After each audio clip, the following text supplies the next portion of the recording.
Guten Abend. Good evening, ladies and gentlemen. Well, we're very happy to see that on a Sunday evening with this very nice weather prevailing, and hopefully you've had a nice day on the slopes, that you've managed to find your way here. And this is that's a big change to proceed from a fine day skiing on a fine winter day to a meeting like this. Anyway, we'd like warmly to welcome you to the proceedings. Until about 7:10, we'll be hearing from the panelists up here on the podium, and after that we shall be encouraging you to put your questions, and I do emphasize that they should be questions. So if you could refrain from making statements, and if you can't refrain, please keep it very short, because we want to make fullest use of the know-how that we have up here on the podium in answering your questions. So let's get straight down to it in this short period of time we have available to us so that we can get as many people as possible speaking. So I'd like to introduce now Laurent Goetschel, the co-organizer of the Swiss Peace Foundation. And I'd like to call upon him first to tell us briefly why we are addressing this subject this evening. Mr. Goetschel, thank you very much. And I, too, would add my voice in welcome to you, ladies and gentlemen. The businesses are becoming more and more important as actors on the national, international, or even global stage. Some of them are even global players, and that means growing responsibility that the various enterprises and business ventures have to take on. And of course, it is controversial to what extent the representatives of business can actually concern themselves or should concern themselves with such issues at all. And that's the subject for this evening. And there are various perspectives that have already been addressed in the course of these open forum meetings. We've had fair trade and ethical issues in general. We've had one meeting devoted to the Global Compact, where social policies, environmental matters and human rights have also been dealt with. And we've also addressed the issue of sustainability. One subject which has been perhaps rather less addressed in such discussions is that of conflicts, areas of conflict, and the role that business may play in conflict regions. So at the outset, I'd like to put the issue that enterprises or business are active in conflict areas, whether they wish to be so involved or not. And willy-nilly, therefore, they are actors in these conflicts. They become actors when they decide to be active in such areas. And when I say that they are actors or players, I don't mean to say that they are wicked or that they are good or bad. They may have good intentions as well as bad intentions. And they can, of course, and I think this has to be our presupposition, they are going to be first and foremost interested in their own business interests. That is in the nature of such players.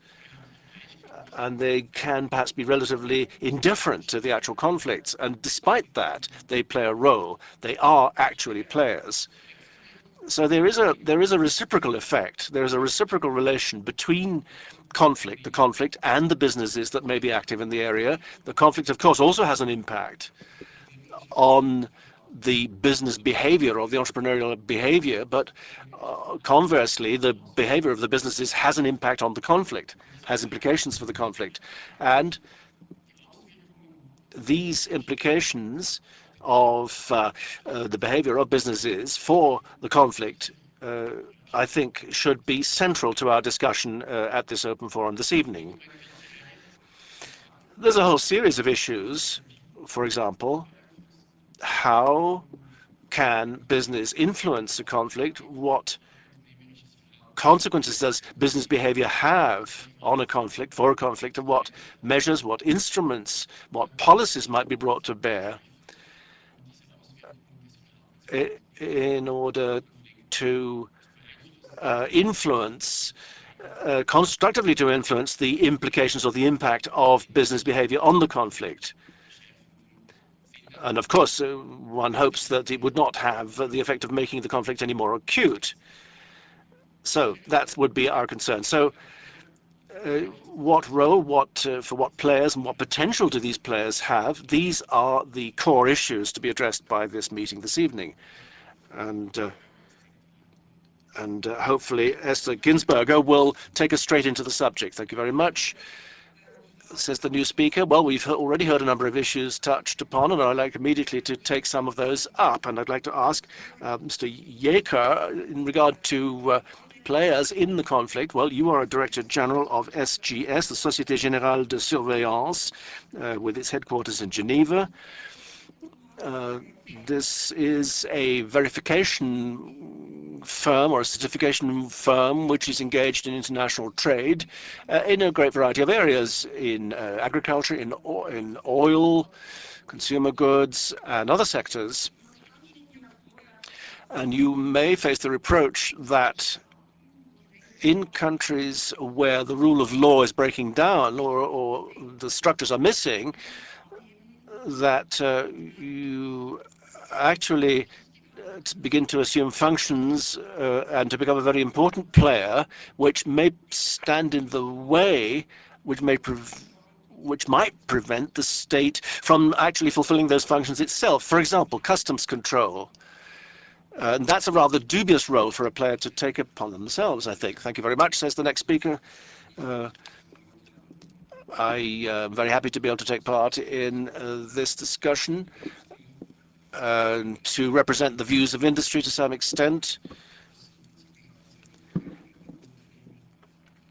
I've actually I've been engaged in this work for the last 4 years, and I think what you were saying is right to a certain extent. My firm does have a specific role to play. Or the SGS has 30,000 employees, and we are present in 40 countries, and 80% of our sales take place in industrial countries. Now, as concerns these conflict regions and our work there, that is relatively limited.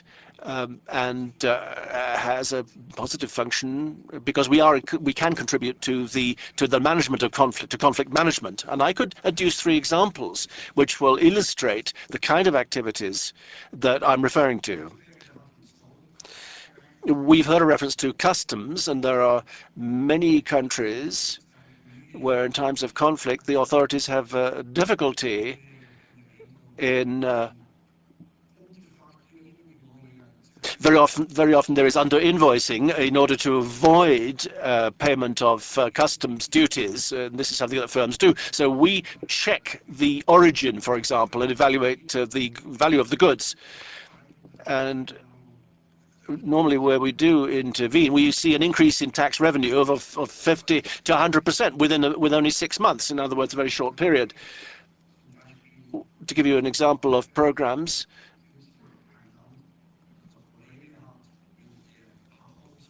in forestry, we're in a country where there is a problem with the management of the forestry. We've had concessions which are granted for a period of 10 years, and we make sure that everything goes the way it should. We're also involved in nutrition and food, in the food industry, and we are also involved in checking the effectiveness of development aid. So there are economic instruments which can be deployed in order to mitigate the effects of conflict. And what, as was said in the introductory remarks, what would not be right would be that we should not substitute ourselves for the national authorities. Rather, we should strengthen and afford support to these structures. So we've in no way taken over the direct customs functions. Perhaps I should leave it at that now. Could I just ask a supplementary question and talk do you actually increase the revenues of those? Are you actually yourself involved in this increase in revenues from quality assurance? No, says the speaker, because these activities are regulated by the World Trade Organization. There's a certain cost contribution which has to be reimbursed to us by the governments or the importers, but we don't actually take any part in the profits, which might give rise to the opportunity or the possibility that we would artificially set higher customs rates, which would mean that we would no longer be neutral, and we must continue to be neutral and independent in our judgment of these goods. Thank you very much. Simon Taylor is director of Global Witness. Global Witness is an NGO. It is a British non-governmental organization which focuses very heavily on the environment and human rights violations, and which is concerned with the implications of such infringements on countries and on their populations, and looks into all of that, studies that, to put that very briefly. And you have an extensive experience in intervening in conflict prevention. Simon Taylor, according to your view, what are the 3 or 4 most important points as to how businesses, this is actually the title of our event this evening, how these businesses can be effective?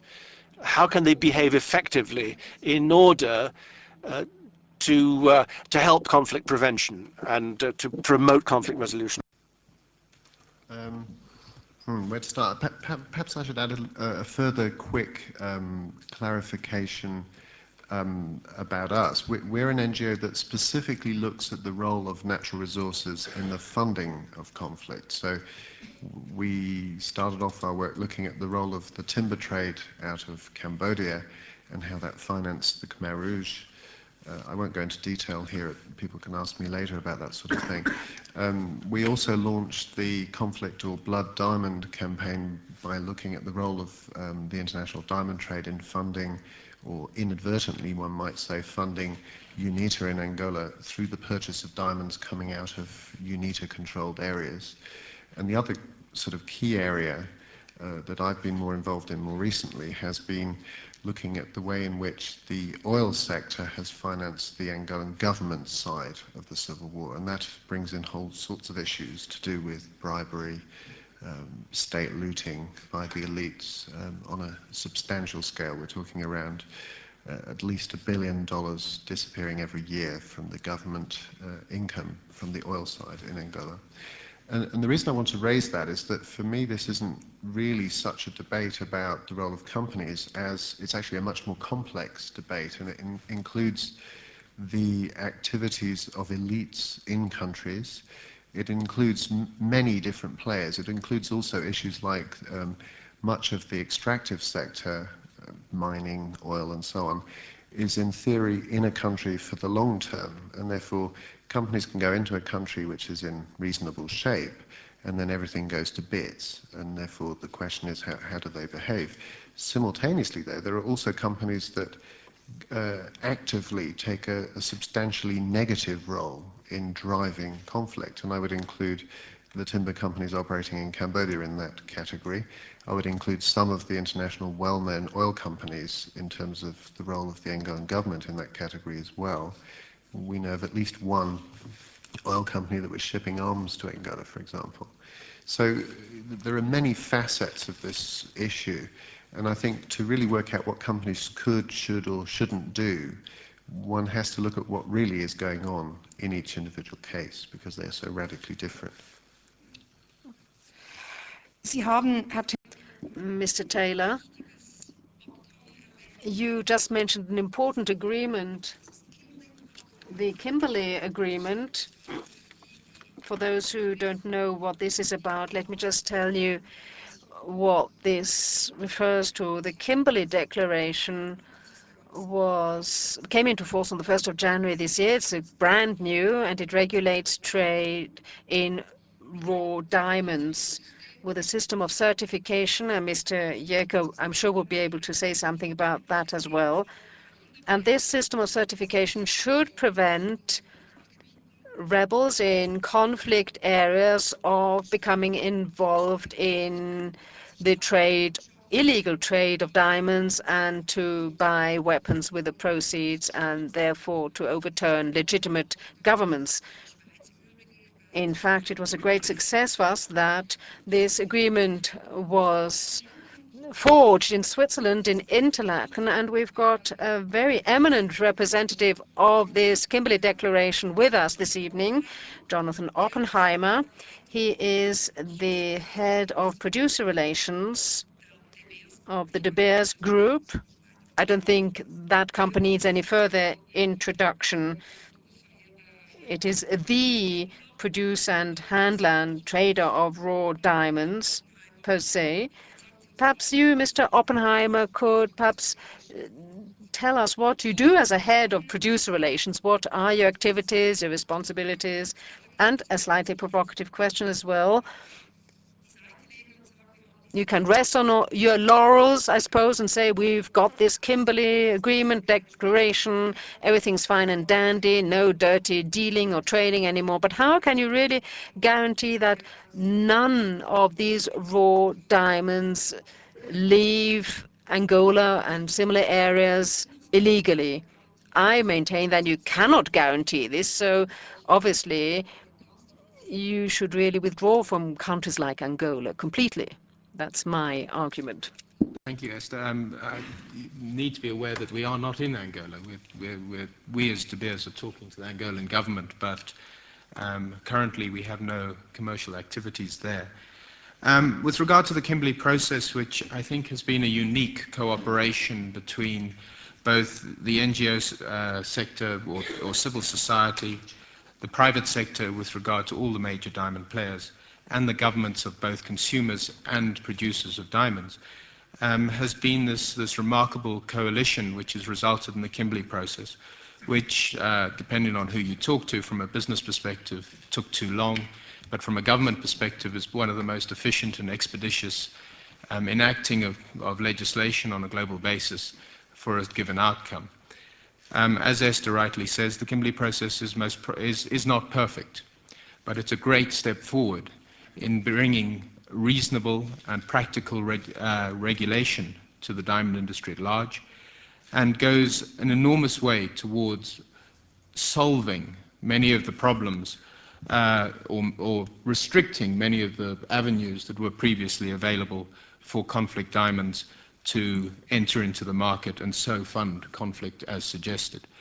We have also been blessed in the last couple of years, during the period that the conflict diamond issue has been raging, that a large proportion of the conflicts which the Kimberley Process has been designed to resolve have subsequently resolved themselves. Most notably, there is now peace in Angola. There are efforts towards peace in the Congo, and Sierra Leone is in a much more reasonable and controlled position today than it was 2 or 3 years ago.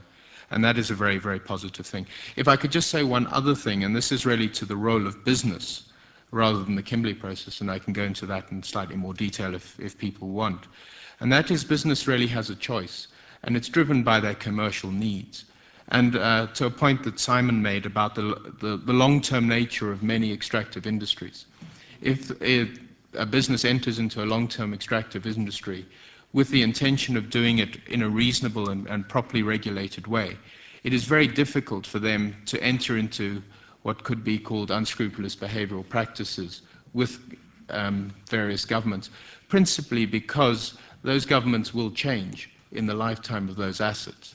And in that environment, the probability is the future government will be very angry towards that company and could denude it of its assets. And so there's actually, if you're in business for the long term, there's a positive tendency towards reasonable behavior.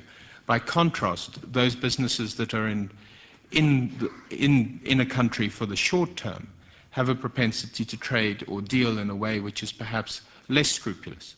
And I think that is something that needs more examination on a global basis, particularly around the voluntary behavior of businesses and how they act. Und wie gehen Sie konkret vor? What do you do specifically? What do you do specifically to improve this behavior and have control over this kind of behavior? There are very many different levels at which we have significant action. For example, we took over management of a mine in Tanzania about 10 years ago. And the first thing, and this is a very practical improvement of the environment, it was a somewhat anarchic environment where there were a lot of people mining diamonds illegally. It wasn't conflict, but it was turmoil. The first thing we did is we went into this mine, we re-established the pure water supply, we reduced the number of people who were reporting to hospital by 80%. And by doing that and introducing a system of regulation and control on the ground, we, I believe, significantly improved the lot of those people in the particular area, which is called Mbuji Mai. Likewise, in the Congo, and this really to the point of the Kimberly Process and conflict diamonds, and you know, on a global scale, much more important. That was very much on a local micro scale. 4 years ago, perhaps it was 5, De Beers took a decision to withdraw from outside buying. We used to buy goods with government sanction in these areas, whether it was in the Congo and Angola. We withdrew from that with the principal intent to ensure that the diamonds that we produced could not be associated with conflict. And from 3 years ago, we have been providing certificates with all the goods that we sold, warrantying that they do not originate from any point of conflict. And in that regard, De Beers was leading the Kimberly Process, and very much the Kimberly Process now mirrors the De Beers chain of warranty that we're trying to establish on a global basis. Vielen Dank. Thank you very much. Now I'd like to turn to Gilles Carbonnier. He's here, replacing Jakob Kellenberger, who at the last minute had to take a trip abroad and unfortunately was not able to come to this forum. Gilles Carbonnier is an ideal substitute because he's the economic consultant of the International Red Cross, and he seems to be predestined to speak to us on this subject. So welcome to you as well. Mr. Carbonnier, may I ask you the following? It's very interesting to know that the International Red Cross has attempted a greater rapprochement to the economy. And Mr. Kellenberger himself has said that he wants to have closer contacts with the economic sectors. Does this mean that he's looking for exclusively more economic and financial resources, or does it have a connection with what we're talking about this evening? Well, thank you very much for having me here. Before I respond to you on that question, I would just like to convey to you the greetings of Mr. Kellenberger. The greetings to you, the population of Davos and the others, and to apologize for his absence. He had to return to Geneva very urgently, and that is why he has been unable to come to this forum this evening, and he's very sorry that he cannot attend. But to come to the subject itself, yes, indeed, we have established a dialogue with the economic actors, the actors of the economic sectors, and the reason for this is as follows. As Laurent Goetschel said, we believe that the economic actors have a role to play also in areas of conflict and war, and also in the prevention of war and in restoration and reconstruction after war. And this influence can either be extensive just as much as it can be minimal. The role that businesses play and this influence are not very unambiguous. Sometimes it is positive, but sometimes it's also negative as to the level of violence and war in an area. That is why the International Red Cross has now decided to have a structured dialogue with these economic actors and players, has also established contacts not just in Geneva or in the countries of the north, but also in countries at war, in conflict areas. I'd like to now say something about the reasons and the objectives of the objectives and the reasons of the Red Cross, but unfortunately I have to do this in English since my German is not good enough. Why did the ICRC establish now, and is a very important strategy in the beginning of the 21st century, contacts with private actors? You might know that We are working in over 60 countries where you have conflicts ongoing, violence, internal disturbances, and the only way we can bring assistance and protection to the people who are affected and the communities is to be accepted and known by all those involved, all the stakeholders or all the actors that are present there. So I would say for the first 100 years of the ICRC in activity, up to the 50s, the main interlocutors, the main contacts we had were states. And then in the 50s, in the 60s, it has been necessary to take contacts and to establish a dialogue with non-state actors, first liberation movements and then guerrilla groups, etc. Later on, we have started also to try to reach out to the opinion leaders, religious leaders, trade union leaders. Why? It is because it was absolutely necessary to bring there the message of key humanitarian principles and also the message of international humanitarian law to be sure that all the actors of violence know it and also respect it. And we have realized at the end of the 90s that it was now high time to engage in a dialogue also with companies. And when I say companies and economic actors, I don't say only multinational companies, but also national companies and trade association, peasants association, and so forth, and labor union for sure. So it is a dialogue we have started, and there are 2 or 3 main objectives that we are looking at. The first objective is to make sure that they know international humanitarian law and they understand the meaning and the concrete implication of fundamental humanitarian principles. So this is very relevant for their own security purposes and their security arrangements, especially in places where you have turmoil.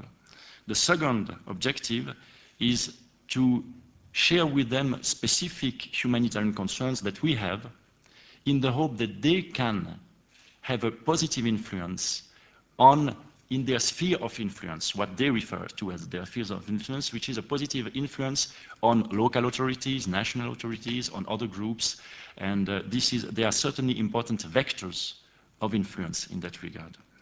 So I don't want to go too much in detail now, but maybe the last point I wanted to raise is that we do that also by maintaining a very intensive dialogue with states who, after all, have signed the Geneva Conventions and are responsible to respect and to ensure respect for international humanitarian law. And we have also engaged in a dialogue with the governments to make sure that they strive and they do all that utmost to make sure that all the actors involved do know and respect these fundamental humanitarian principles. Vielen Dank. Last but not Thank you very much. Last but not least, Mr. Gross, who has the privilege now of having listened to everybody else. I don't need really to introduce him, but he is a national councillor and a member of the Parliamentary Assembly of the Council of Europe. And what I would like to ask him is that you've just heard about contact with business and how important they were. I'd like to ask about your experience as an observer of elections in conflict areas, about the interplay between NGOs, business, the ICRC, and perhaps Switzerland too. Perhaps you could tell us something about that. Ladies and gentlemen, while I was rather less prepared for such a question, I have to admit that one of the unstable young democracies in conflict areas, which was continuously active, the economic players were not visible. They were elusive. It was difficult to pin them down, and that's the big problem. They're not integrated. And when it comes to preventing the beginnings of conflict, in the Caucasus, for example, in Russia and elsewhere, when we had an interest in that as the Council of Europe. Now, as a sociologist, and I have to say that there's very little going on in this area. As a student of democracy, as an expert in democracy, I think we need to look a little more deeply. In German, the term can be misleading because when we say conflict, we have to we have to understand it clearly if we wish to help ourselves. Unfortunately, conflict tends to be regarded as tantamount to war or equivalent to war, although war is a normal life process. Conflict tends to represent the final failing phase of all the attempts to resolve a conflict other than through violence. And as in Switzerland too, for example, it is noticed that when such issues are stated, that there's an unexhausted potential of democracy, and that has to be mentioned. Democracy has succeeded thus far in about half of the world's states within the nations to assemble a set of laws and rules and procedures which all players, business, as well as citizens, private organizations, the whole of society, have to be encouraged to conduct themselves in such a way that the conflicts which are bound to arise are resolved without freedom. And if these attempts fail, then there is some other mechanism than violence for dealing with these conflicts. And on the transnational and international levels, we find such institutions in place. And of course, we have to think of ways in which, entirely different ways in which businesses have to organize themselves in order, out of their own interest, to build up such institutions on the international level. Well, can you give us some specific examples, asks a questioner. Well, there are very diverse possibilities. One might be to demonstrate that what is indicated by war means an escalation of violence, which, however, you could have seen that coming years ahead of time. And a criteria needs to be elaborated. And this would be an innovative intellectual work whereby standards could be developed which could judge or which could evaluate the relations among human beings and among institutions and nations in order to evaluate what's going on as the degree of violence begins to escalate. What I'm saying is that long before anybody takes up arms, the seeds of conflict are already there and can be identified. And democracy has never been actually built up in nations without the help of, without enterprise, without business, as has been indicated. There is an elementary interest in democracy on the part of business because it is the freedom, it is setting free the individual which is necessary in order to create jobs. And business appears to believe wrongly that less democracy or no democracy on the global or transnational level would make things easier for them. And this is an erroneous belief. Could I ask you quite specifically then, is business satisfied with less in the way of democracy? I think, well, I don't think you could lump everything together like that. I think that would be wrong. If looked at from the viewpoint of business, I think there has to be an interest in the democratization of nations and for the employees and the possible consumers too. This all has to do with the opening up of markets and liberalization of trade, and everybody has an interest in that. So, of course, each business is in a particular situation. It depends on the particular region, the particular country, the sectors in which they're active. Individual firms might have different views, but I think, basically, I don't think one can say that. Mr. Oppenheimer. I honestly believe that any business that's established for the long term and is comfortable operating in a well-regulated environment must be a supporter of democracy, because democracy begets regulation and predictability.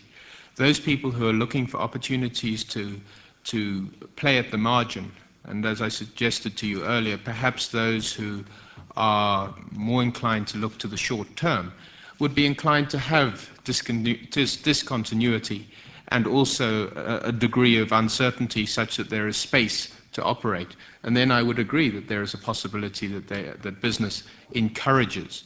I wouldn't, though, say that business is a creator of these instabilities. It acts when there is space created in a way which is not necessarily appropriate. And it, again, is determined by the time horizon that business operates at. Laurent? Ja, also ich denke, es ist nicht. I don't think it's basically the case that business would like to see undemocratic regimes. But I don't think we should be too blue-eyed about this, too naive, and think that all business enterprises that are engaged in crisis areas necessarily look to promote democracy. I think we have to assume that businesses want to make profits, and that's not in itself negative, and they are concerned in there being a rule of law as the overall context in which they can pursue profit. But that doesn't necessarily have to be tantamount to democracy or democratization in every case. Let's take an example of Colombia. Colombia is a country where there is a certain political stability in the sense that the policy pursued by the government in order to attract FDI is relatively flexible and open. But this doesn't necessarily go in the same direction as pacification in Colombia. On the contrary, if you actually look at the statistics, and even so, foreign investment is gaining, there is economic growth in Colombia, and therefore, hence my question, is the overall framework to which a business wishes to see introduced, is that always tending to promote democracy? And this question I would put to the business people who are here. And of course, these are not necessarily, the two firms in question are not necessarily representative. So could I ask Mr. Jeker, if you are active in a state where there is a powerful rebel movement and perhaps even occupies part of the country, we can once again take Colombia as an example, since it's been mentioned, but we could all adduce other examples too. What happens with your customs revenues there? I would be interested to know how that works out. Well, could we perhaps set that question aside for a minute and go back to the first question that came up? And perhaps both Oppenheimer and Mr. Jeker could say very specifically, are you actually active in Colombia? Do you engage in business there? Now, are you actually increasing sales there? Are you doing better there? Answer, we don't actually have a branch there. We are represented in just about every country of the world. We have to be because we know the business from A to Z, and so we do quality control there. But we are not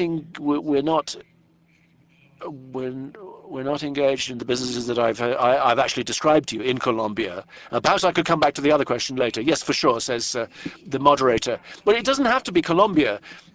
But I think you got the point. We certainly don't do anything. There are no diamond mines there. But to take a case of a particular case to look at is Angola for us, because there are diamonds there. And I think Simon will attest, we were very, very quick in recognizing the effect of conflict post-95 when the war commenced, 98 when the war recommenced. We very quickly withdrew from our activities in Angola. That was a statement that we were not happy with what the process was doing.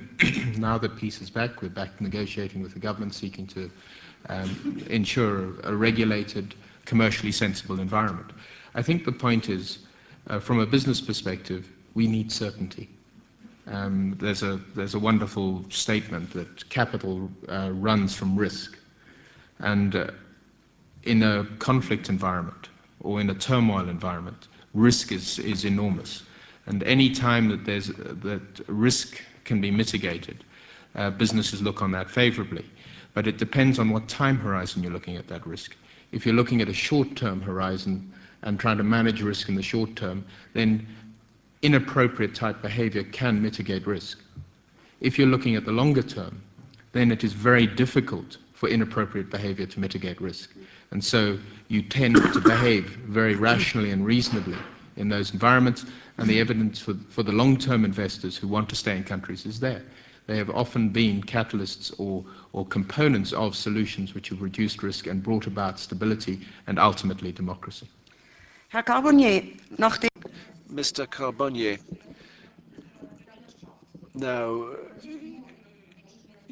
presumably you're not going to discuss only the issues of human rights in reference to the ICRC, but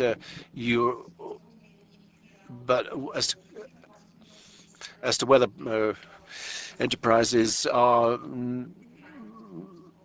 whether they can make any contribution to peace. Do those questions come up in your discussions with business? The question is not so relevant for the ICRC for one reason. I mean, we have very different goals. Our goal is really to make sure that fundamental humanitarian principles are respected and that those who suffer because of a war receive assistance. The goal and the objective of a firm, of a private firm, is to make profit. And we don't challenge that, and it's clear. But what I think has changed probably is that for those firms who have a long-term perspective, who have interest and invest with a return on investment horizon of 15 years, it is clear that in their equation, in their profit equation, there is not anymore just, what you sell and at what price. There are more things than that. And I think corporate image for them is important. The way they are accepted by local communities in conflict areas can be really a license to operate for them.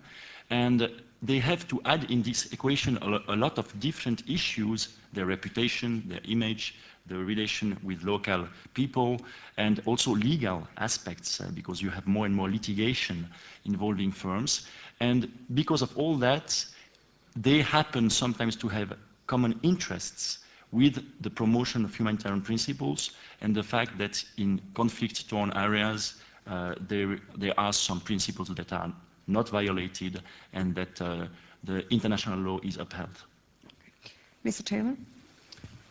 I just wanted to come back to the issue of the short-term versus long-term and the different types of companies we're talking about here.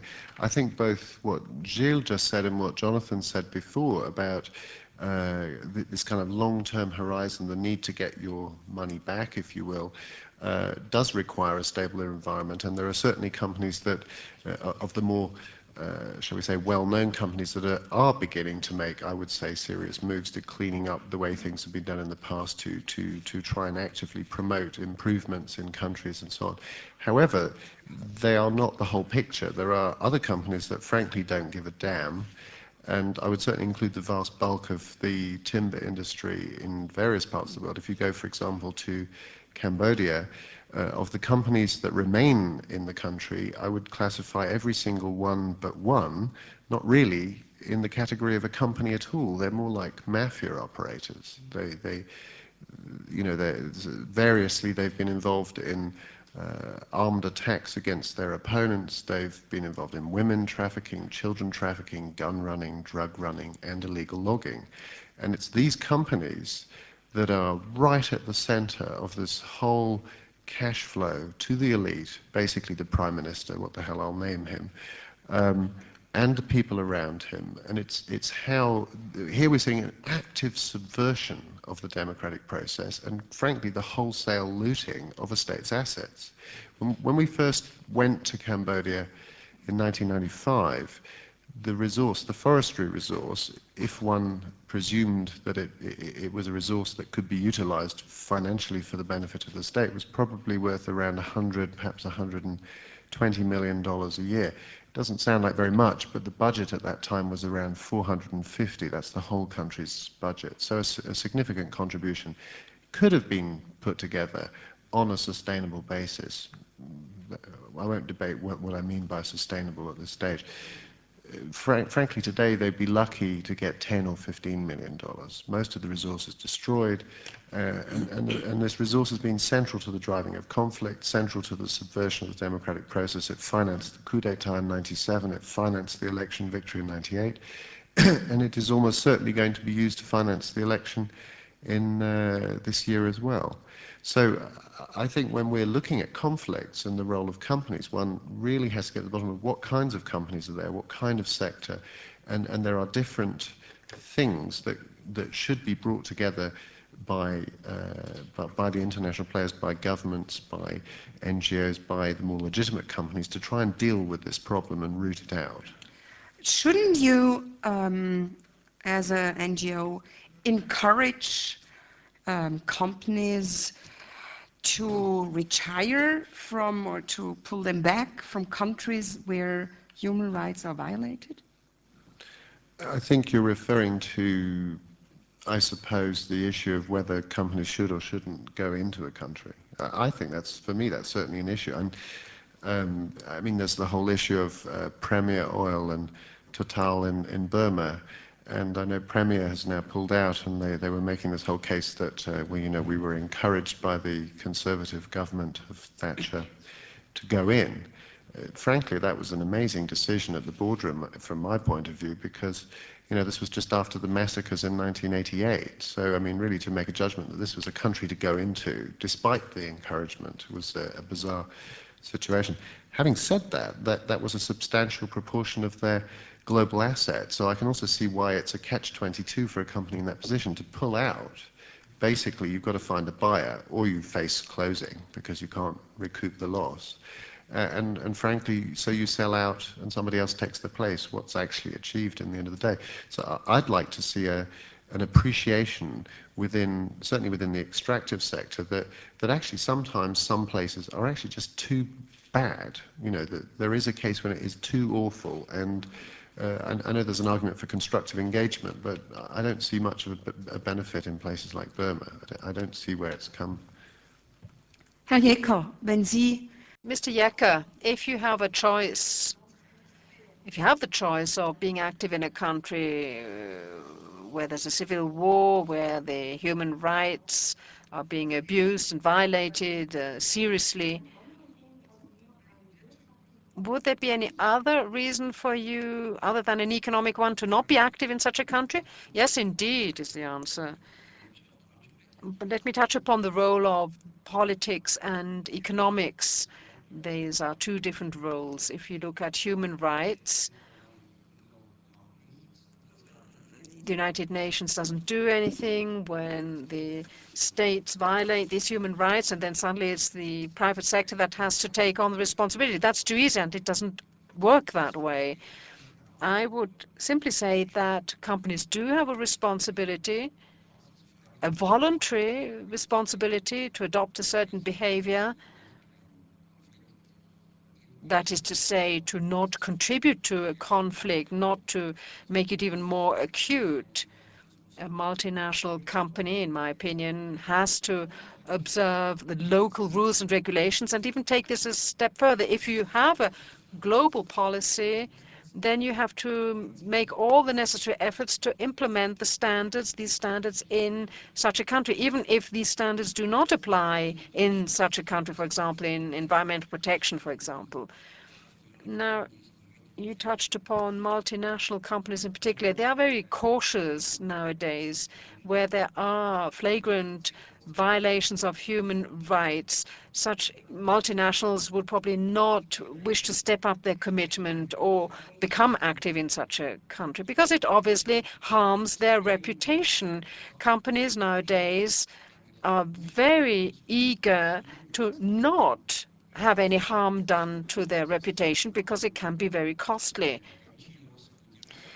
The NGOs have done a lot of good work by putting the limelight or drawing these subjects into the limelight. Now, if you take Cambodia, and there were a multinational company with this kind of behavior, and the company, the Global Witness, were to shed the light on this behavior, then I'm sure that such a company would change its behavior. Now, one can often prove that it is the local firms that often misbehave, not so much the multinationals. But one has to make sure that one does not try and put all the responsibility on the shoulders of the companies. They cannot assume all this responsibility. The Kimberly process is a very good example, even though there are some weak points in this process as well. Some matters have to be handled globally with binding commitments undertaken by companies which are practicable, which can be implemented, whether it is in the area of sanctions, in the area of mass destruction weapons. Most countries have agreements about tools and goods that could be used for producing other mass weapons of destruction, may not be part of trade internationally. All these things have to be regulated. But then you, of course, have to bear in mind that there are other third parties that don't observe all these agreements and simply trade in such goods at the expense of those who observe the rules and regulations. This is where something has to be done at the international level. Mrs. Girsberger, let's take the Kimberly process as an example for other similar processes.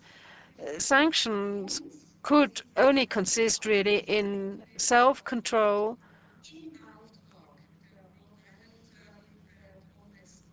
and it is the World Diamond Congress that mandates a body to control the whole process. So would it be sufficient to simply have the private sector entrusted with this kind of control or not? You'll get the word in a minute, Mr. Taylor. Well, says Mr. Jeker, there is no central system for verification or inspection. However, this would be a task that could be entrusted to a firm like ours, SGS, or another one. We're not the only ones, of course. But every country has to decide how it wants to handle it. And that is not something that can be monitored. Mr. Taylor?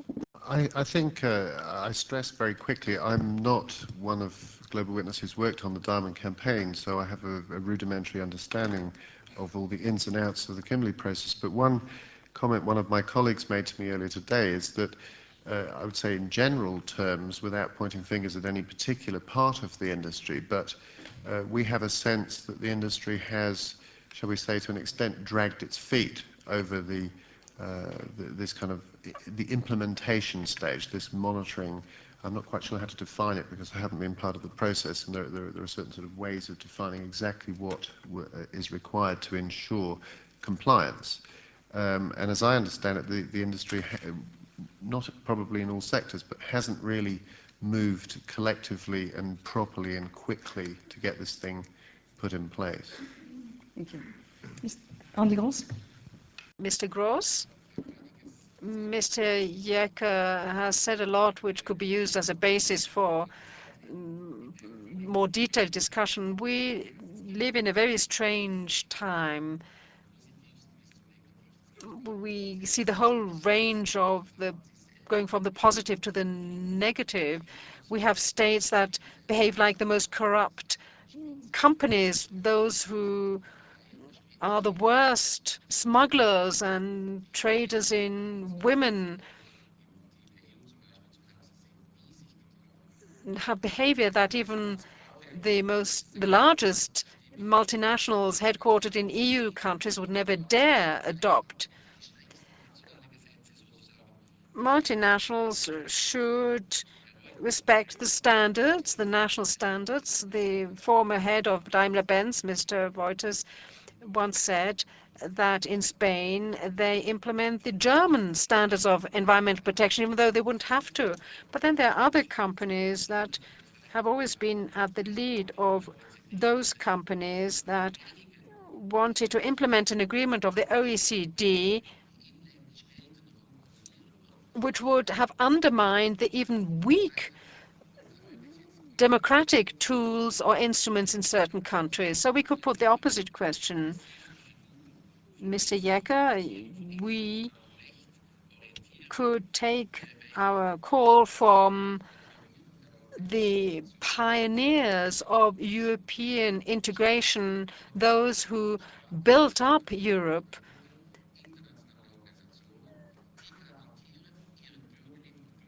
those multinationals that guarantee the best of everything for their employees as well as for the population in the countries where they are active. And these multinationals would also be willing to be accused by the citizens if they did not comply with these standards. So one could update the rules or the laws of the International Court in Strasbourg dating back to 1950, which would allow individuals to take to court those companies that do not observe these standards. Now, would you perhaps want to respond to that as well? Perhaps we can set this aside just very briefly, because I would like to give the floor to Mr. Oppenheimer very briefly, and then throw open the discussion to the participants. Mr. Oppenheimer. I think that the debate seems to be beginning to focus around the potential role that multinationals have to play and the fact that they are often required to adhere to standards which are perhaps higher than the country of operation because of their international standing. And it's just evidenced in a lot of the discussions that have happened at the Economic Forum this year, and a growing amount of recognition of the triple bottom line, and that is support for the environment as well as profits. And I think interestingly, and it goes again to my theme of long-term versus short-term, my great-grandfather in 1953 made a statement in Anglo-American and De Beers' annual reports, which was focused predominantly at trying to define how we operated as a business. And that statement was, we are here to make profits, as a business is by its nature needs to do, but to make profits in such a way as to benefit the peoples and the communities within which we operate. And I think that that goes to the heart of the issue. A responsible firm takes a long-term view and behaves rationally, and an irresponsible firm will take whatever opportunity a short-term gap may offer. And that goes again to the point that everybody else has made. Interestingly, in that vein, for example, as we've all agreed, the Kimberly Process in its inception has been a great idea. In the way it's been rolled out, it has been very impressive. The cooperation that's consisted between civic society, private sector, and the government has been unprecedented. But as you've also said, it is not perfect yet. We need to go further. And a classic case in this particular issue is that in these countries which are difficult to operate in, there are many miners, people who make their living from mining, and we call these artisanal miners. They dig and they find 1 or 2 diamonds a year, and this keeps them in sort of life and limit. They're able to access food through the revenue that they generate from these activities. The Kimberly Process does not really accommodate these people now, and in many instances, those artisanal miners, as many as perhaps 1 million globally, actually are forced, the diamonds that they're producing are being forced into the illegitimate pipeline, that pipeline not being warranted by the Kimberly Process. And a logical next step is to rebuild the coalition, take this whole process forward and find ways to bring those illegitimate diamonds into the legitimate pipeline because they are legitimate. And in that process, using people who can provide a degree of comfort that these are genuine peaceful diamonds, genuine artisanal diamonds coming into the pipeline is going to be a necessary part of that. But it needs, again, a coalition. It cannot be business alone. It's fine operating on a voluntary basis, but when you have unscrupulous people, as you have in all industries, they will take that opportunity. It is much better if it's regulated, and ideally, from the diamond perspective, what we would call first prize from all the major diamond producers is a UN resolution that enacted the Kimberly Process as global law. Vielen Dank. Thank you very much for this round from the podium. Well, we've got 2 opportunities, 2 microphones, one on the left, one on the right. So please raise your hands if you want to ask questions so we can see you clearly and where we need to send the microphone. Right, I see somebody sort of in the middle, the front here. Well, both there. Well, let's start right away with that gentleman there. Sehr verehrte Anwesende. Distinguished participants, what always bothers me is that there isn't a sufficient distinction made between economic globalization and this slogan used by the components of globalization.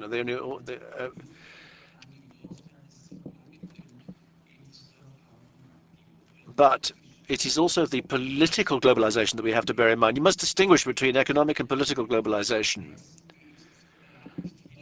And I don't think the press is that helpful in this area.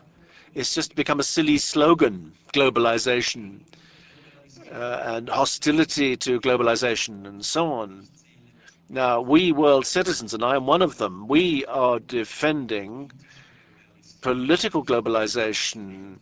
We want that to be through international law, and the international court should really be called an international, a supranational court. The moderator, we've got very little time, and what we would like to do is to answer your questions. Do you have a specific question to put to one of the panelists? Yes. How are you, what efforts are you making to ensure that this argumentation stops, and that it become clear that we are talking about economic globalization on the one hand, and to make a distinction between economic and political globalization? What are you doing to make that distinction? Well, very briefly, perhaps, Laurent Goetschel. Well, that isn't actually our subject. Well, it's true, it's not quite on the point, is it? But it is an important issue. But I do see it in different terms, I have to say. I think globalization is a single or uniform process. It is both economic and political in nature. It has both components in it. Perhaps all too rarely reference is made to the political side, but it is precisely what is interesting about it is that it is economic and political conditions, and I think that the overall context needs to be both political and economic in order to enable the process to go forward. We are addressing part of that, the political component of economic globalization. Well, okay, that hand over there, that was the first one that was put up. Could you very briefly introduce yourself so that we can classify you, so to speak? My name is Erich Bachmann. I am a member of the Falun Gong. And with regard to the innocent practitioners of this practice who are persecuted, we do in fact have information from direct sources. The Christians, Tibetans, as well as Falun Gong and others are undergoing massive persecution in China. Somebody was prosecuted for this. Hundreds of millions of people are persecuted by the Communist Party. The moderator, it breaks in. I absolutely understand the fact that you want to highlight the position of the Falun Gong, but actually that's not what we're here for this evening, and I really have to ask you to make a specific point or to ask a specific question, otherwise I shall have to move on to another lady or gentleman and ask them to push their question. Okay, the question is coming direct, but please don't give us any more lectures, otherwise we're going to have to interrupt you. Well, my question is, does business also regard it as a conflict area, or in view of the several hundreds of thousands of people who are languishing in labor camps, will they continue? They're going to continue to ignore these facts in pursuit of their business interests.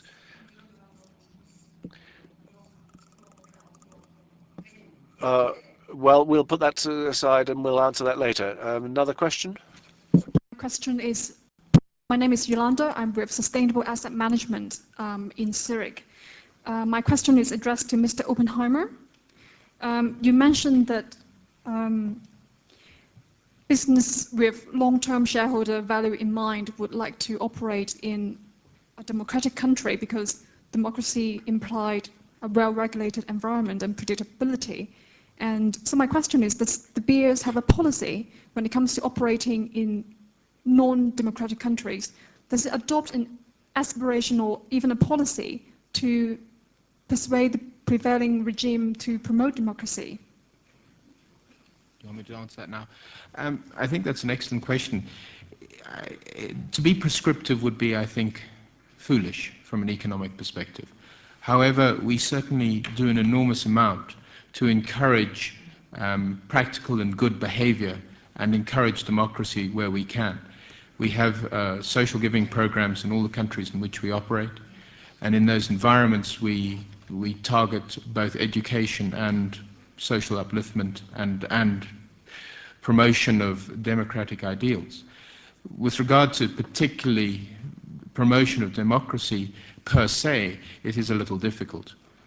And beyond that, I don't think you can really, it's on a case-by-case basis. But we rely on our own certainty in the way we operate to give us comfort to operate in those environments.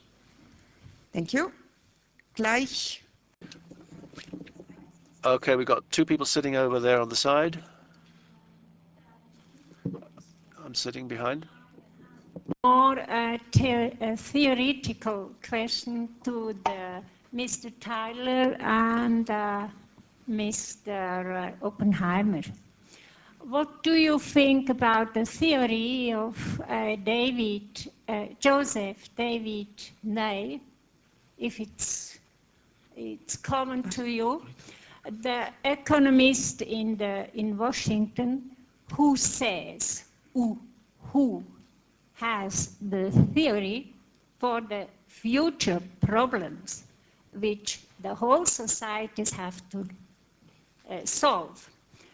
He says government, market, the big and the small, not only the multis, and also the NGOs, who are representatives of all our people who are, for instance, in this local situation.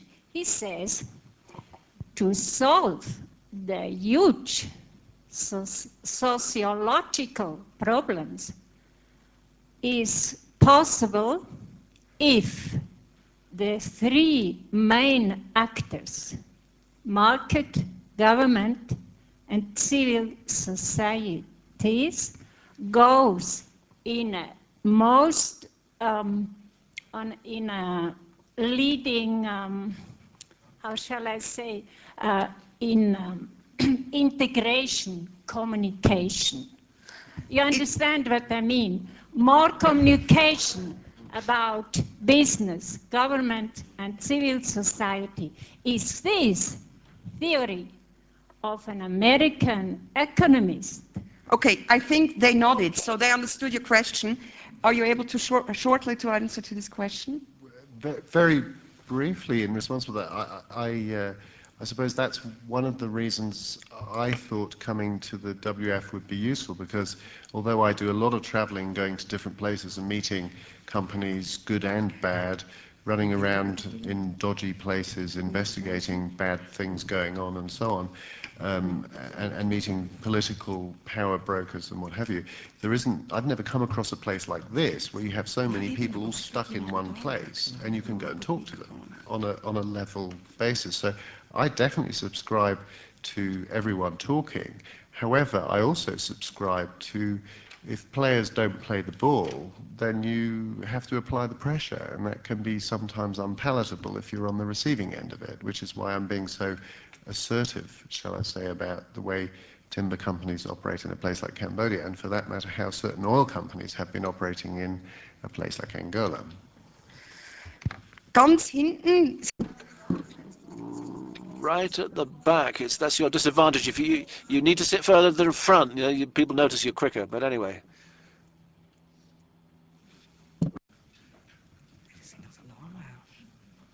Thank you. I came in late. Joan V. on USA Radio. I have looked forward to this session. I have covered corporate global governance, public-private partnership for 7 years. We have seen a change in the role of the corporate CEO from just managing a company to now becoming part of the political process in looking to protect peace in a time of crises in various countries. I know that the International Business Leaders Forum has done a lot to set the tone. The gentleman from the International Red Cross, could you tell me, you mentioned that in the 90s your attitude changed as to what you needed to do to interact with players. Mr. Oppenheimer, the question to you as far as how you see the evolution of the corporation and corporate governance.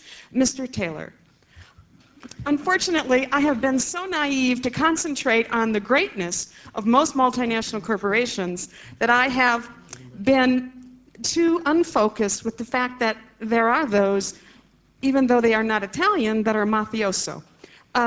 What percentage of the companies around the world that you are coming in contact have these kinds of problems with trafficking in women and drugs and, you know, unsavory things? Thank you. Thank you. First, Mr. Oppenheimer, and Mr. Carbonier for maybe shortly to this question. The evolution of the role of management is, to my mind, something that is a continually ongoing basis.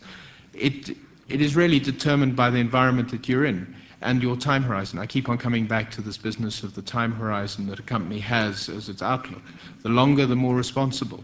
And increasingly, with the move that's happening now afoot, I think there will be a greater focus on the long term, and therefore I would hope greater rational behavior by CEOs and long-time behavior patterns.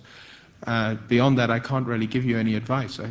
It's something that I watch avidly and am amazed at, and rather like Simon, amazed by some companies' behavior who should have long-term aspirations. Shortly, Mr. Carbonier of the ICRC. Might be interesting to hear his opinion. Maybe 2 points to answer the fact. First thing is that actually economic dynamics in wars have always been there. But I think during the Cold War, everybody was looking at it from an ideological East-West perspective. And now they are coming up in the media. Every day you speak about, well, diamonds and other issues. So everybody has realized that it is important, and economic actors are important too. Now, why do they come and open up to the dialogue? I think just one example. The US government, the UK governments joined in 98, 99. They were gathering with human rights NGOs and with the big oil and mining companies. And they said, look, if you want to continue to operate in difficult places where it happens to be that you have a lot of reserves and that they will be operating in difficult places, you have to abide by a certain number of rules to deal with your security, to deal with communities. And the companies ended up signing a voluntary document, it's not a binding document, saying we companies, we share the common objective of respecting and promoting respect of human rights and international humanitarian law.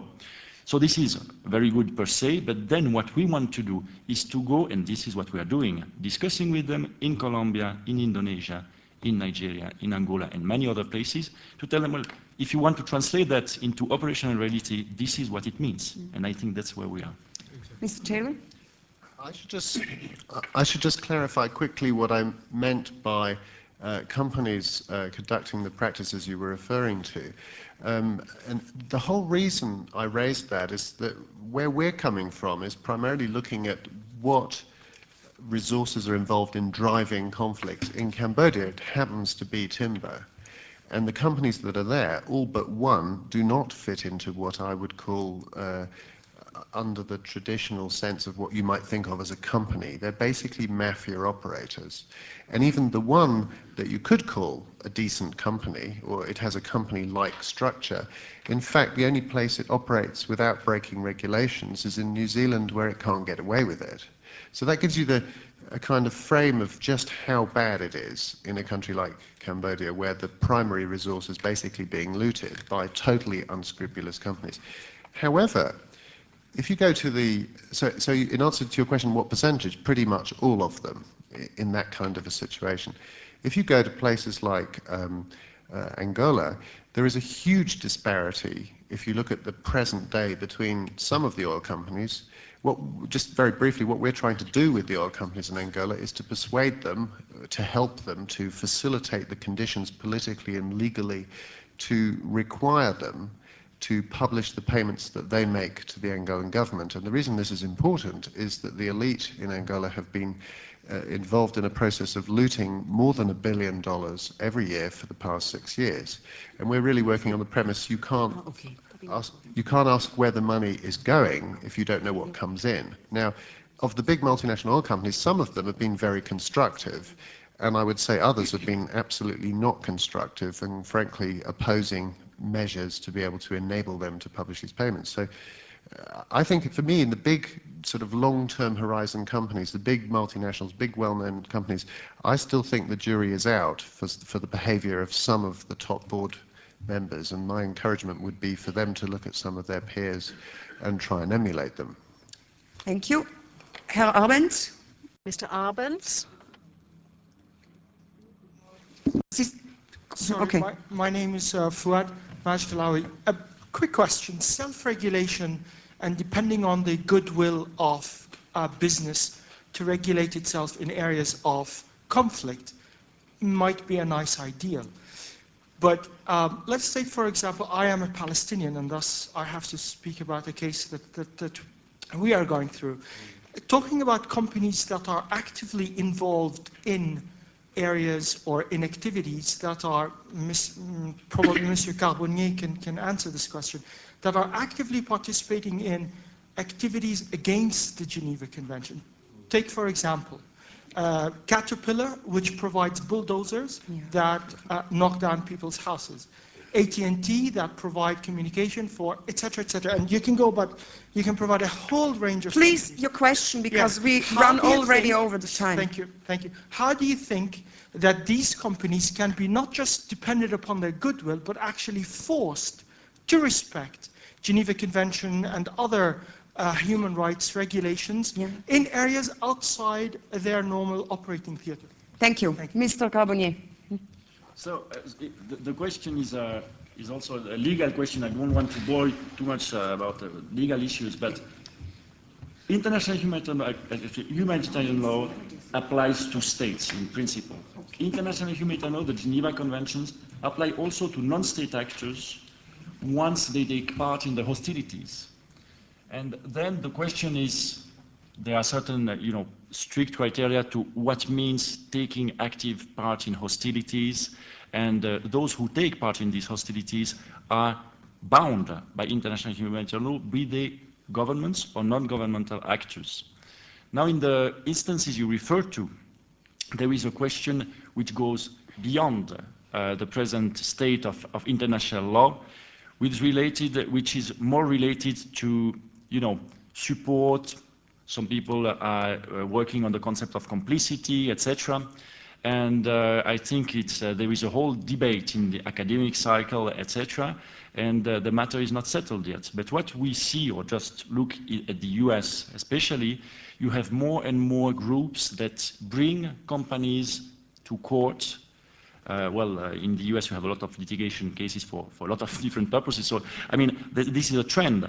And I think the companies are becoming to take this more and more seriously. Thank you. Ah, very good, thank you. I apologize. Ich entschuldige mich für all. I really apologize to all those who wanted to put a question still and for whom we don't have the time anymore. We have to stop punctually. Unfortunately, I would like to thank all the panelists, but Mr. Jeker said he would be willing to speak very briefly about the situation in China. Mr. Bachmann, I appreciate your commitment to the Chinese, and this may sound heartless, even though I'm not heartless. I would have the possibility of dismissing another 2,000 employees. These people would be very unhappy, but my competitors would be very happy about that. Now, China is a very important country, and it is too important for us to be able to withdraw from it. We can only change things in China by granting opening. We have to exert more pressure, international pressure on the Chinese officials, but this will not be achieved by simply withdrawing from such a country. Well, thank you very much for this very specific statement, Mr. Jeker, as a final word, which does show the very major differences that do still exist. Thanks to all the panelists. Und ich danke Ihnen ganz herzlich. Nochmals Entschuldigung, dass wir nicht alle Fragen beantworten können. Sorry once again that we weren't able to answer all your questions. Let's hope that we can meet again next year and then answer all the questions.